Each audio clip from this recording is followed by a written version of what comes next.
So we're going to transition to our first panel today, of which I will be your moderator. And if I didn't say it, good morning. My name is Jerome Underwood. I have the distinct pleasure of being President and CEO of Action for a Better Community. Several years ago, uh, one of our other partners in good, Simeon Bannister, and I were having a conversation. And it was Simeon who invoked the term greenlining. And for those of you who have been coming to our conference for the past several years, we've had a panel on greenlining. And greenlining, as we use the term, is the opposite of redlining, to deliberately take action to close the unacceptable racial racial wealth gap. Uh, I have four people with me who will be coming up on screen quite shortly.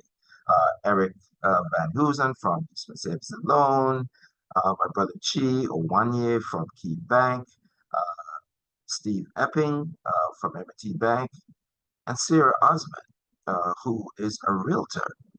But also, Sarah is here representing the voice of young people. We made a commitment with this conference to try to have the voice of youth on every panel because they have opinions and ideas and thoughts that we need to listen to, quite frankly.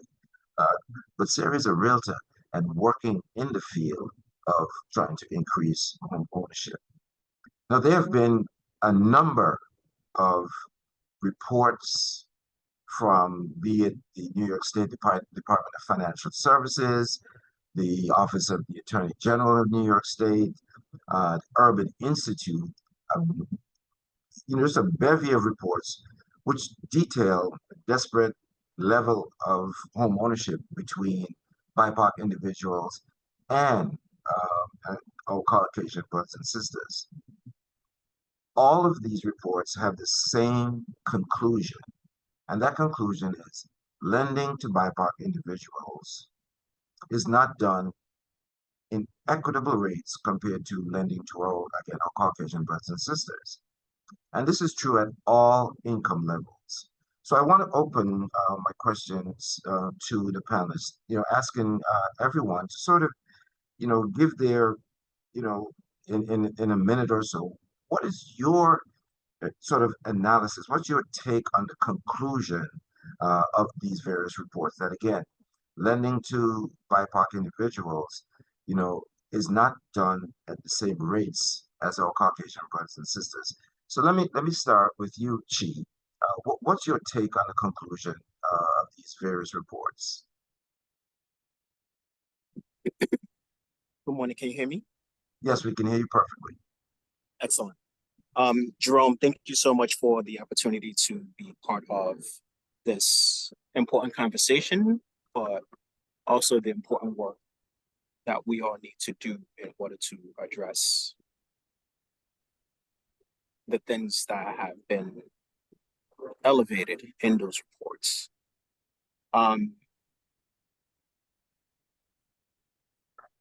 From a banking perspective, I think we all understand that these issues and concerns are a generation in the making.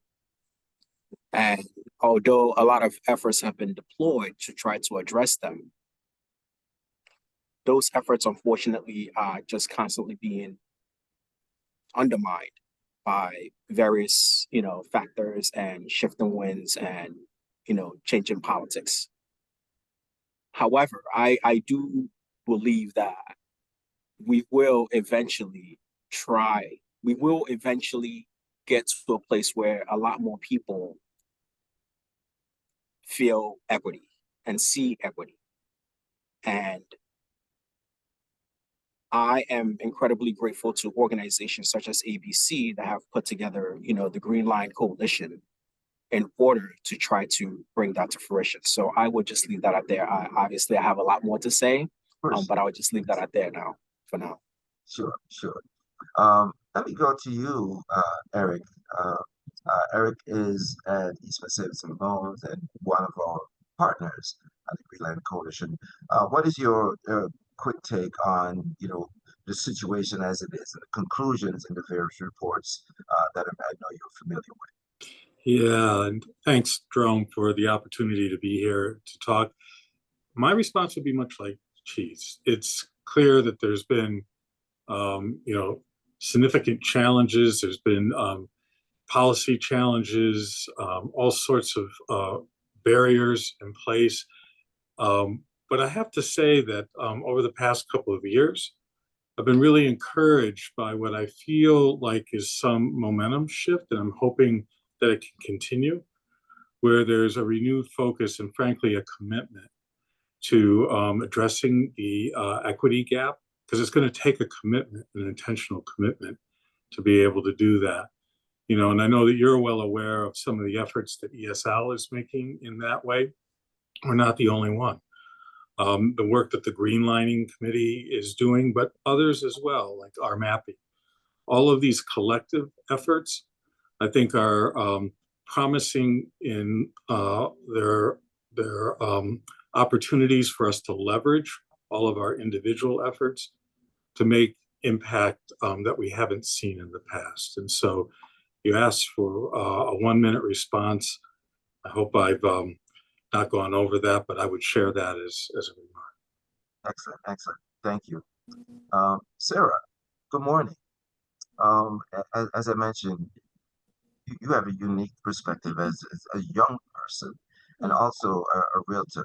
So what's your take on the status of where we are, the results in those reports that I mentioned? So in my professional and personal opinion, I feel like, you know, the system is still very much broken, and no matter how much we have continuously tried to push for it, I'm not going to be PC about it. It is very much, there is very much still racism in every element of um, real estate in general, from lending to ownership to investors. It's very much present.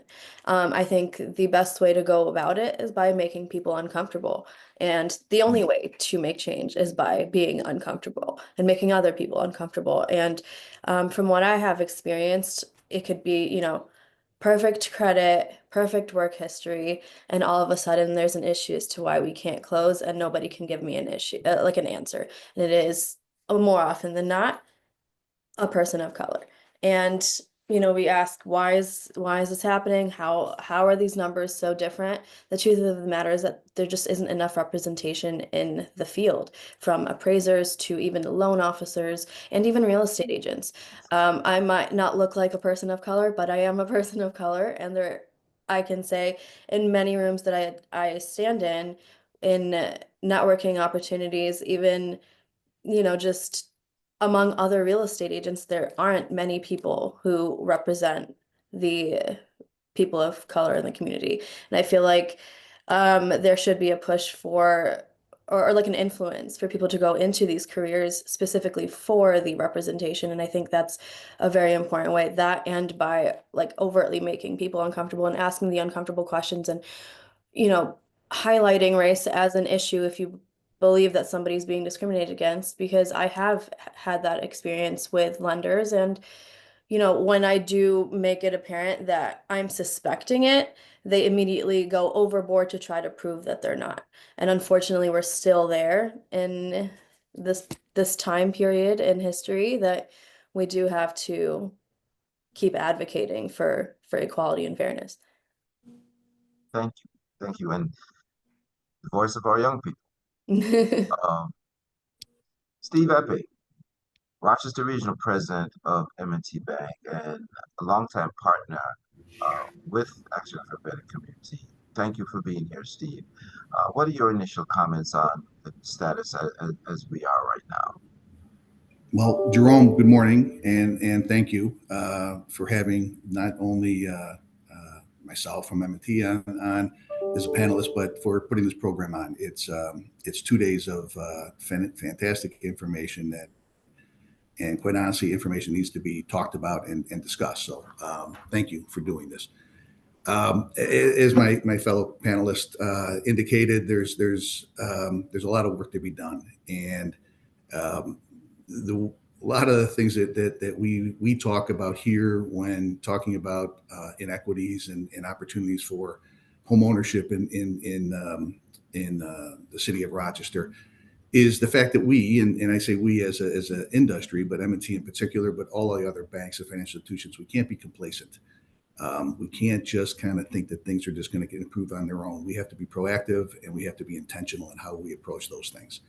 I think one of the key elements here is for the individuals at the organizations, at the banks, I should say, that are reaching out and talking to the community, talking to the individuals, the homeowners, the potential individuals who need banking services, and to quite honestly be out face to face, side by side, in person, talking with any of the customers that would be in need for that opportunity.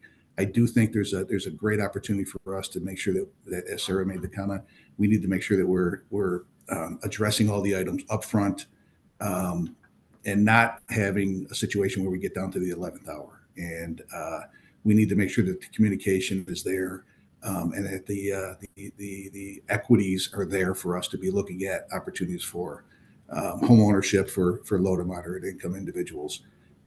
It's paramount, and it goes to the root of our community. So I think we just need to keep removing barriers, having communication, and having the hard conversations up front, and quite honestly, being as active and as transparent and as present as we can possibly be in the communities.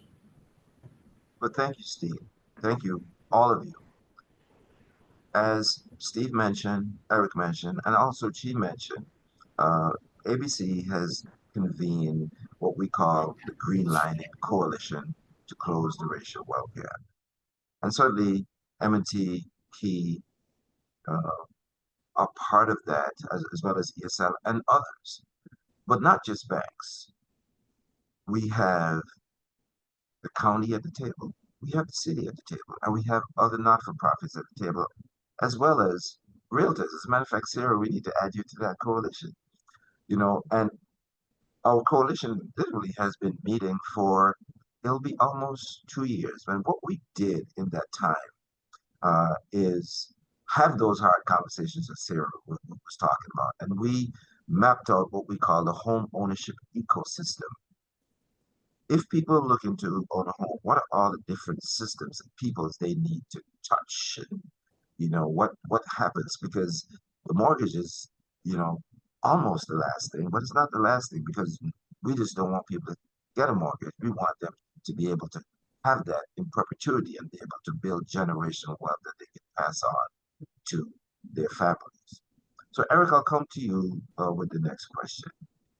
ESL has been an annual sponsor of this conference and has been an ABC partner for some time, and we are certainly grateful for that.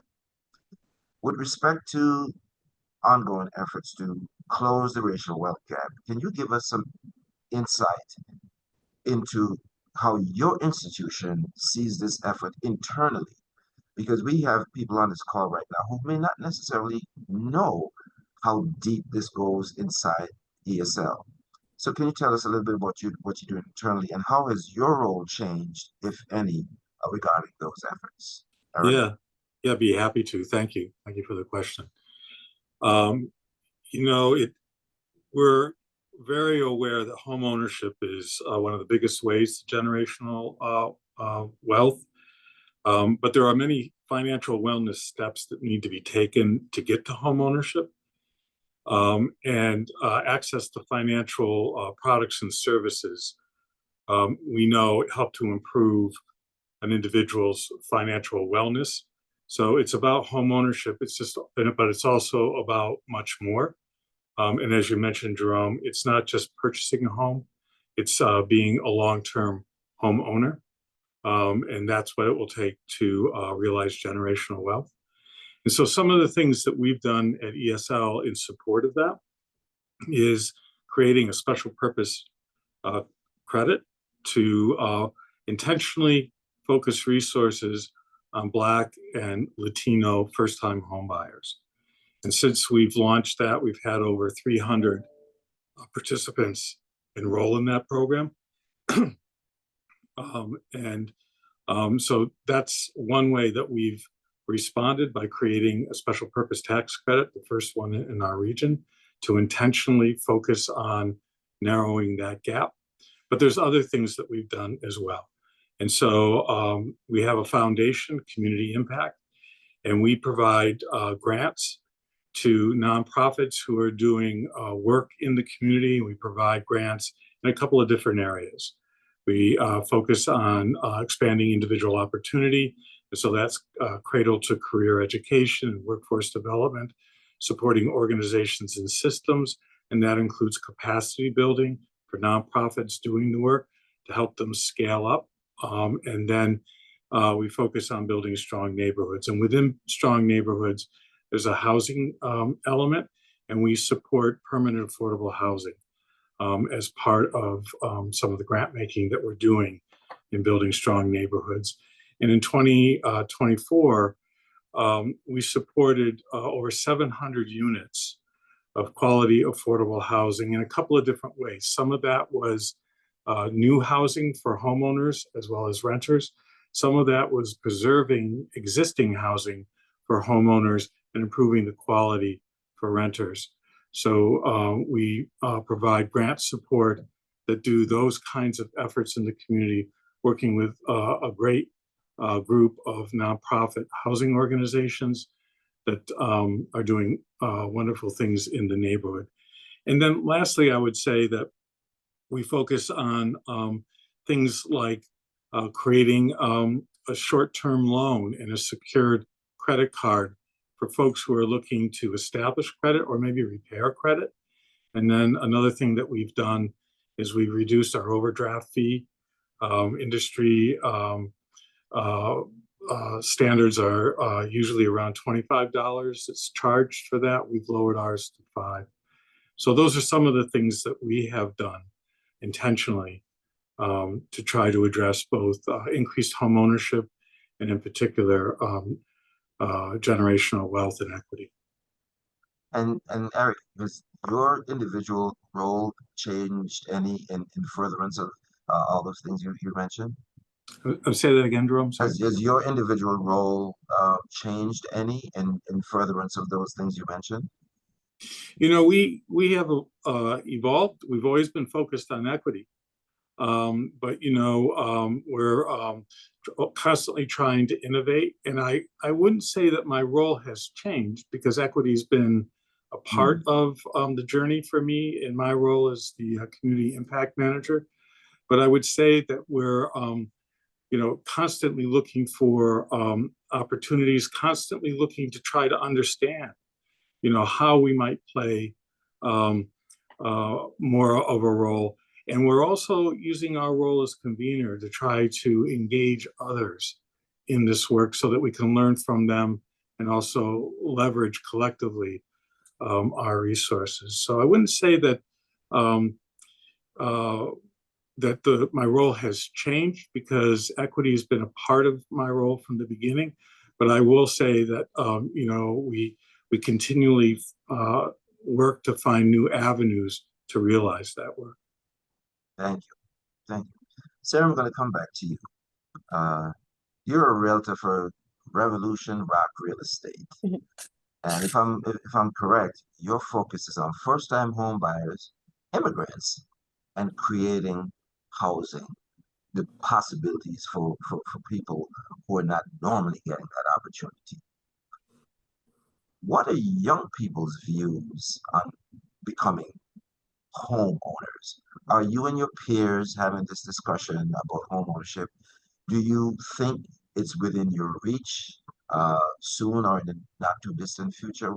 What are, you know, whether you're Gen X or, you know, what are young people talking about? We're really, really interested in that part of the dream from your perspective. Yeah. So really good question. Primarily, I'm a millennial, not a Gen X or Thank Gen you. Z. My community so far, in terms of like my age and demographic, a lot of people want to become homeowners, and a lot of people don't know that they very much can be. So maybe I'm biased because I grew up in New York City. So a house, you know, a regular 3 bedroom, a 1 bath house would probably be well over $700,000 for a starter home. And in Rochester, you can buy a house as little as $135,000 if you are not super picky about the area. You know what I mean?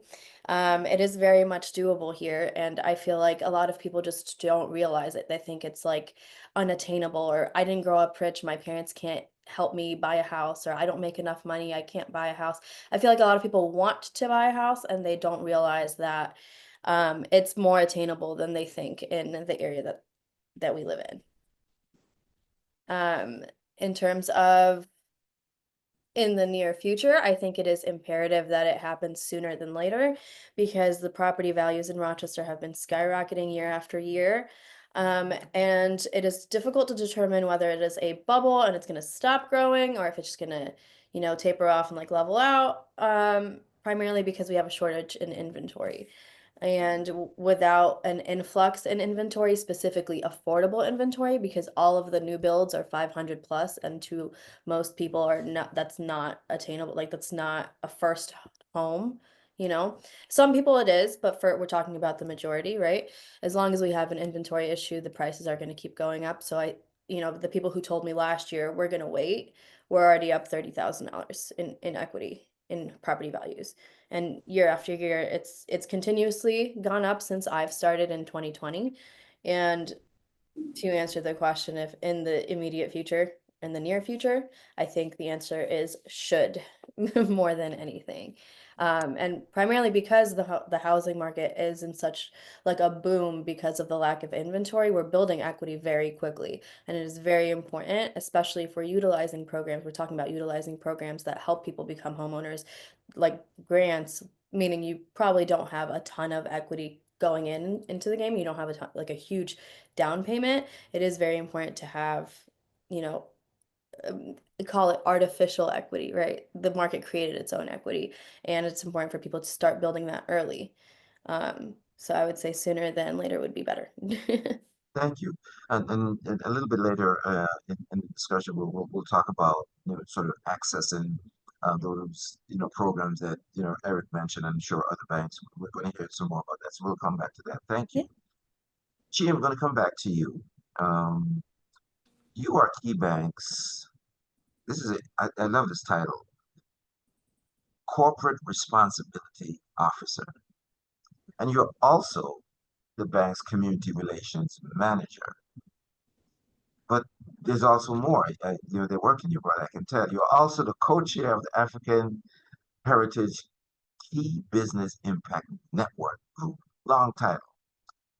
Tell us, what those roles entail specifically and how they influence your participation on the Greenlining Coalition. Thanks again, Jerome, for that introduction in terms of the title and what it is that I do at KeyBank. But before I even jump into that question, I wanted to just go back a little bit to what Sarah had just mentioned regarding equity, which I think it's so spot on. I would like to just add one more thing as far as home ownership. So aside from, yes, it'll be great for everyone to get into a home and start to build equity. That's great. But there's another intrinsic value that a home ownership does in fact actually provide beyond just, the generational wealth. Stability. Stability. Like that is so critical for families, not having to, wonder whether their rent is going to be increased, next year and then having to move. And now you've essentially disrupted the life of that child. So home ownership does in fact provide stability, especially for kids. And that is so important beyond just the whole generational wealth creation and equity. And we really need to center on that aspect, because if we do center on that aspect of stability where a kid knows that this is my home, I can paint the wall whatever color I want. After school, I have a place where I can go rest my head, and I don't have a landlord who is trying to increase our rent and all those things. That generation, as they grew up in those stabilized homes and environment, they can have the opportunity to eventually catch up in terms of bridging that gap in generational wealth. So I just want to just, put that in there, because I think oftentimes we tend to forget that intrinsic value that home ownership does in fact provide our families stability. So Getting back to the question at hand, again, as stated in the introduction, my name is Chewy K, Corporate Responsibility Officer, and Community Relations Manager. My role entails and its influence in my participation in the Greenlining Coalition. I think that is such a great question. KeyBank's purpose is to help the communities we serve thrive. So in a sentence, my role is to be the voice of the community within KeyBank and the voice of KeyBank within our communities, specifically in the markets that I cover, and I cover Western New York, Buffalo, Rochester, and Philadelphia market. So what exactly does that mean? And what does that look like? I get to engage community leaders, community partners, nonprofit organizations to better understand the needs, challenges, and aspirations of the community. And working closely with the market presidents, here in Rochester, New York is Vince Lisi, and other market leaders, we get to leverage KeyBank's resources to meet those needs and challenges as long as they align with our funding priorities. Two of those funding priorities fits neatly well into Greenlining, workforce development and affordable housing. Those are critical components of Greenlining, as, Jerome, you've laid out in the intro. Greenlining perfectly aligns with Key's purpose and the foundation's funding priorities. That is how my role at KeyBank connects with Greenlining initiative. Thank you. Thank you, Chi. Steve, back to you. Similar question, but a little twist. In terms of the Greenlining initiative, can you tell us, its significance to M&T Bank? Again, you're our regional president, and one of the things that we thought when we started this that it needed executive sponsorship, if you will. So as a regional president, you could, share with our audience, if I can call them that, our participants, why is Greenlining important to M&T Bank?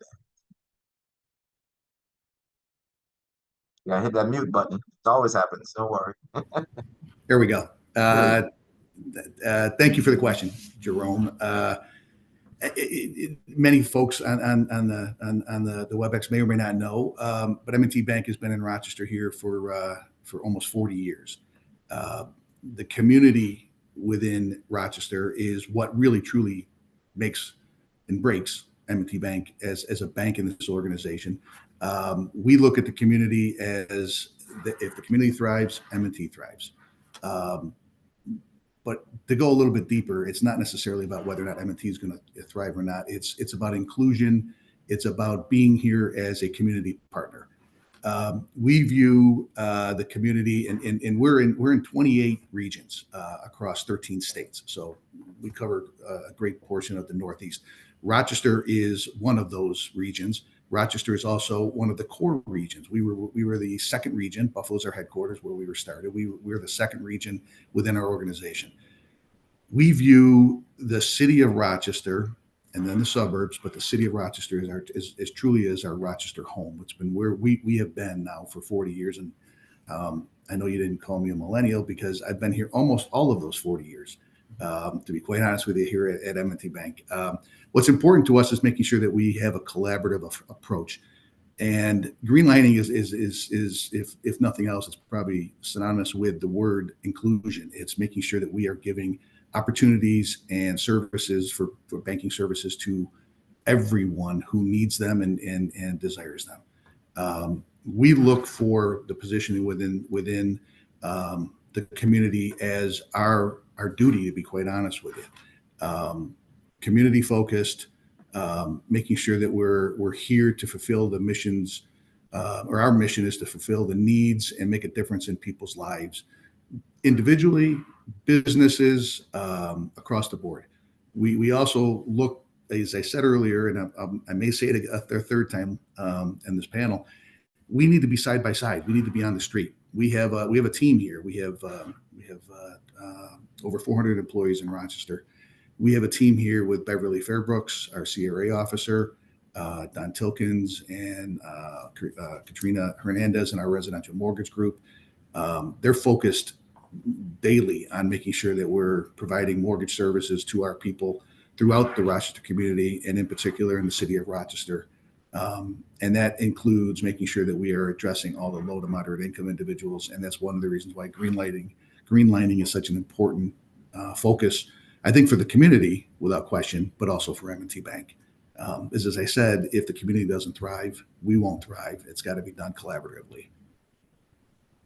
Thank you. That's that word community, which, if you see behind me, is in our name as well, because literally we want to take action to make a better community.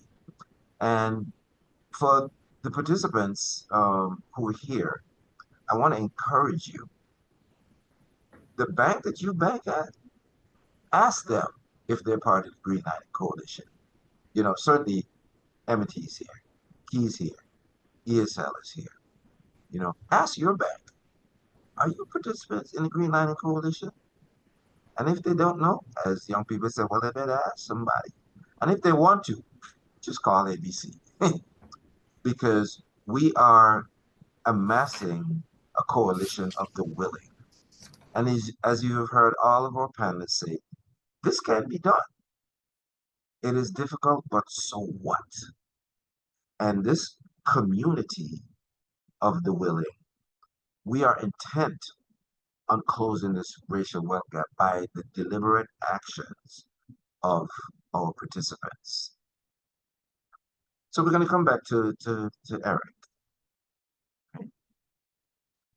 And Steve mentioned, being side by side. So question is about partnership. How can stakeholders better engage and support communities of color to increase homeownership? What role do you think, Eric, that partnership models play in addressing inequity?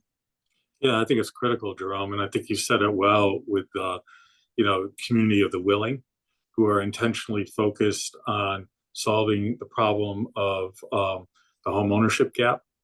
And so I think it's going to be fundamental. It's not to say that individual efforts won't matter. It's to say that collective efforts will get us there farther and deeper. And I think there's some great examples of that happening. And the work is needing to continue. There's more for us to do, but there's some momentum already. And I think that's positive, and I'm focused on that. So there's the Greenlining Committee, as we've mentioned. There's also our MAPI, which is focused on upward mobility. And it's focused on bringing community of the willing who are focused in that way to collectively work together to change policy. They have a policy agenda every year that they focus on, state and local level, and then focus on things that could be implemented in the community as well to start to make some inroads on things. But it's with all of the groups working with a common purpose and a common vision. And so, as you know, ESL is committed to collective impact approaches. We believe that the way we will create change, the way that we will make the deepest impact is working collectively. And that doesn't mean just coming together and counting things.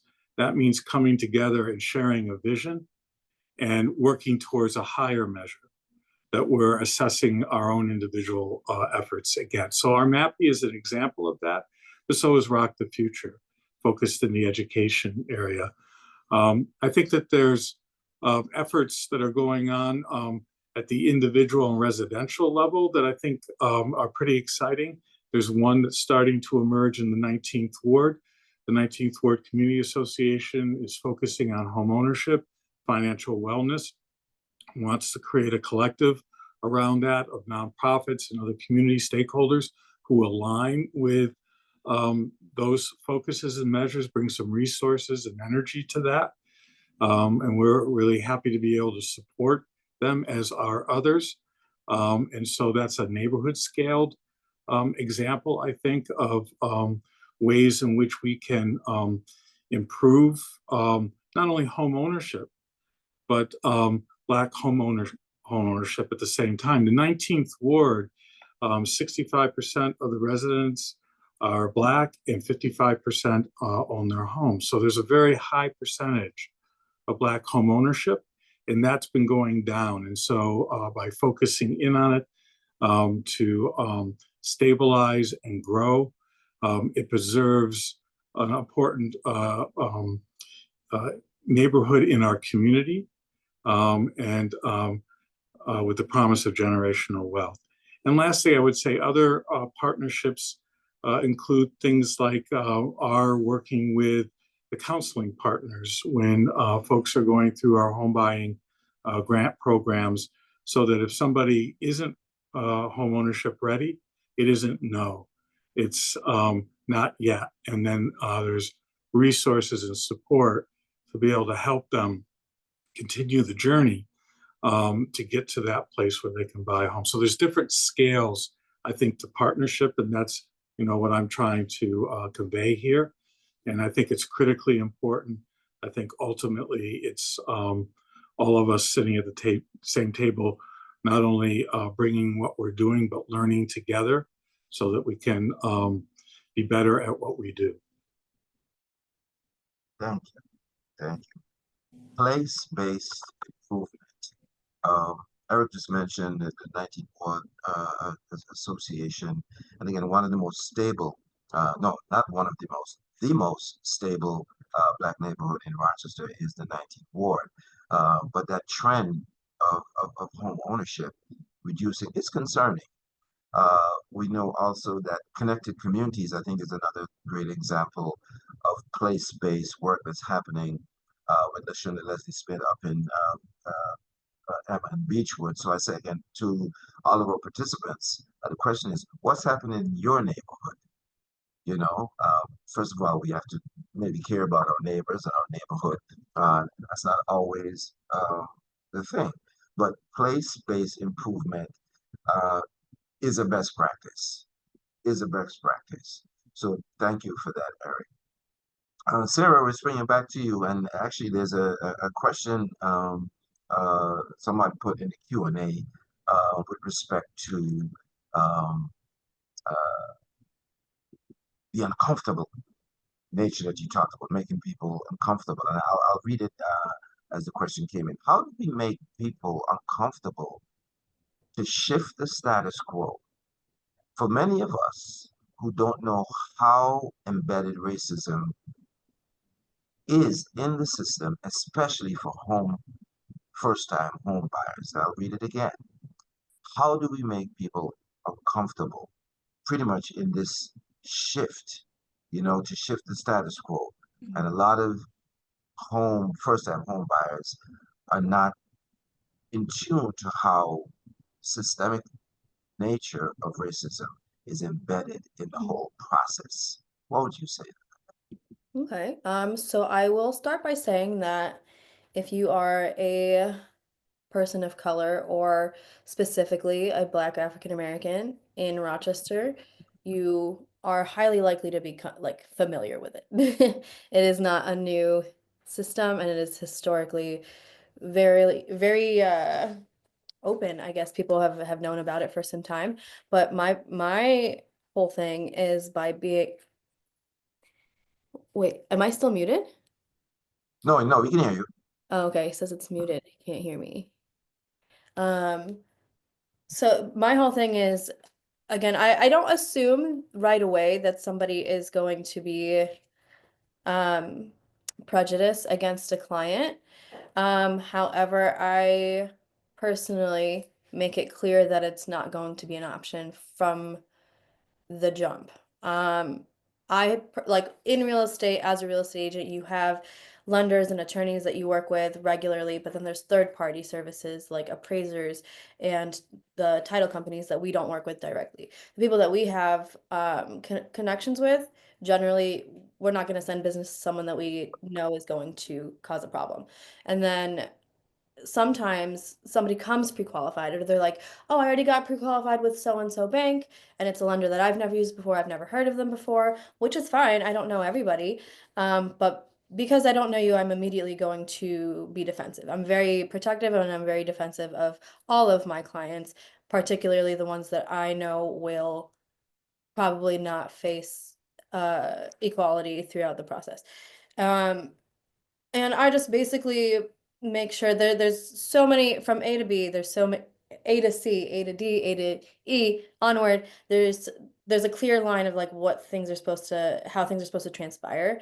And once they start to like divot, I'm like, okay, why is this happening? And if somebody can't communicate that from the start, or if they can't give me a rational explanation, then I'm immediately going to assume that there's an ulterior motive as to why something's going wrong. And the point of like making them uncomfortable is just to address it. And sometimes it's not uncomfortable to address it. Sometimes it's like, it's like a casual conversation. It becomes uncomfortable when it is clear that that is the reason. Like for example, I had one client, every time something would happen, there would be an issue. It was like they were moving the goalpost every time, and then we'd resolve it, and they'd move it again, all the way to the end. We were almost done, months after we were supposed to close, and they're like, "Sorry, underwriting wasn't able to like to prove why." This whole time, this lender was ignoring me, ignoring my client, ignoring his girlfriend, and this was a black client, and when they said that the underwriter declined it at the 11th hour, I asked them, "Can you show me proof?" And it took them a week and a half to even respond to me, of me consistently saying, "Show me proof. Why was it denied? Why was it denied? Why was it?" They're supposed to tell you why. If it's just a matter of financing, something happened with his credit, something happened with his job, that's fine. Things happen, right? That sometimes if you have like things happen in general. But if you can't give me a reason, I'm going to assume you're being prejudiced, especially when all of your Google reviews, so you have excellent communication, you love helping people, and you're, this and that. And Becky and Megan had no issues working with you, but for some reason, Dusty Floyd can't get qualified. You know what I mean? And maybe there is a better reason, right? Maybe there is an actual legitimate reason that is not race motivated, but if it isn't, then why is it a problem to discuss it? You know what I mean? And I called her out on on her behavior, this lady. I got my broker involved, and it was this whole thing where her boss was like the chairman of the grant that we needed, so I couldn't bully her, but essentially I was very much suspecting of these things happening, and I addressed it because there's no way around it. You just have to talk about it. And um sometimes it's necessary to be mean about it. Sometimes you have to be pushy about it, and sometimes sometimes it's just a misunderstanding. But you also have to make it clear that there is no room for misunderstanding when it comes to Black and brown people owning property, especially in the history of what has been severe redlining in Rochester. I mean, literally in certain deeds, it says to not be transferred to insert slur. It's written in a slur, not even in like a demographic. And obviously it's not enforced anymore, but that's how close it is to where it was one generation away to where it's literally still on the deed. You know what I mean? And I take this very seriously. I'm very passionate about my job. I love helping people, and I'm very passionate about the inequalities that people face economically and racially. It's a socioeconomic thing, and especially because I'm in the front lines and I do work with a lot of investors as well. I do see how, like Chewy, I'm sorry, Chewy K was saying about stability and like displacing people of color, and primarily Black people are displaced at a severely disproportionate rate than not. And it is incredibly important to, when they do come up on the opportunity to become homeowners, that any and all barriers that is like outside of their own, like if they don't qualify because of their credit, that's one thing. But any other barrier should be eliminated by any means. Like Yes, indeed. you know what Yes, I indeed. mean? I've heard that, and I agree with it. In order to comfort the afflicted, you sometimes need to afflict the comfortable. In order to comfort the afflicted, we sometimes need to afflict the comfortable. And I say that in a way that, you know, at ABC, we're asset based. Everybody has utility and strength. And in this greenlining coalition that, again, ABC is not going to be giving out mortgages. We're using our street cred, so to speak, to convene this coalition of the willing because the racial wealth gap is just unacceptable, and we believe in equity, as our chairman said, that's our sort of main arrow in our quiver, not the only one. But when we look at data, that's what's permeating everything. So, Chi, Sarah mentioned your name, and it's just a preview because I'm coming to you with the next question. And Sarah, thank you for your passion because we know that you can tell this is more than just work for you. So Chi, this question for you is along those lines. What does community mean to you? And how does your point of view as Chi, the individual, not the employee of Key Bank, how does your point of view impact the need and intent to close the racial wealth gap? Yeah, Sarah, thank you for that. I so much appreciate, your fight in this. As we all know, this is not easy. It has never been easy, especially for folks like us. So I very much appreciate your tenacity and will to take on this fight. Jerome, that is such a great question. And if it's okay, I know we're sort of like running short on time, so I will try to be very, very brief here. But I would like to define what a community means to me by just briefly giving you a little bit about my background. So I grew up in a tiny little village in Nigeria, no electricity, no indoor plumbing, no paved roads. My grandparents raised me in this village, and they instilled a deep sense of community. Um, Everyone looked out for each other. Meals were often eaten outside, and if you happen to be walking by people eating, the only appropriate form of greeting is an invitation to come and eat. Mm. That's community. That's community. That was the first 11 years of my life living in that village in Nigeria. So for me, community is home. Community is a place where I feel a deep sense of belonging. It's a place of empowerment where we all share roles and responsibilities for the benefit of the entire community, as your ethos ABC clearly talks about. Then I came to the United States, and I still held dear to what a community meant to me. But in my 32 years of being here, I often reflect on some of the differences. For example, I was incredibly shocked when I first realized that Americans can live in a home and not know the names of their neighbors. I am still shocked about that till this very day. So when I was in high school, my mother recommended that I go away to college and stay away because she felt that Buffalo did not have much to offer young Black kids. This is no different from advice and recommendations we often hear from teachers and relatives about moving on up or leaving the hood.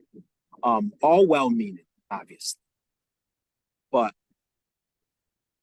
yeah, so I took that advice. I was gone for 19 years, but then I returned. I returned specifically to help lead an economic revitalization effort for the east side of Buffalo, a greenlining effort, if you will. That was the role I had before joining Key, and luckily my role now at Key is a continuation of that initial role that brought me back to Buffalo, but with the added bonus of being able to direct corporate resources back into our communities.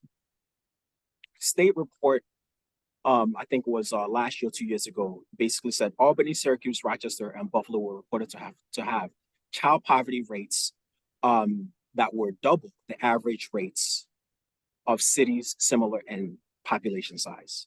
According to Rochester Monroe Anti-Poverty Initiative, RMAPI, compared with white residents, African Americans are almost 3 times as likely to experience unemployment, while Latinos are 2.5 times as likely.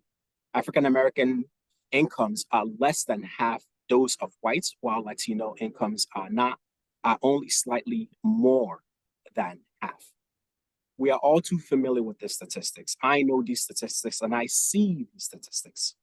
I wasn't okay with these stats. So after 10 years spent at a hedge fund, at an asset management firm, I decided to resign and jump into community economic revitalization, community economic development.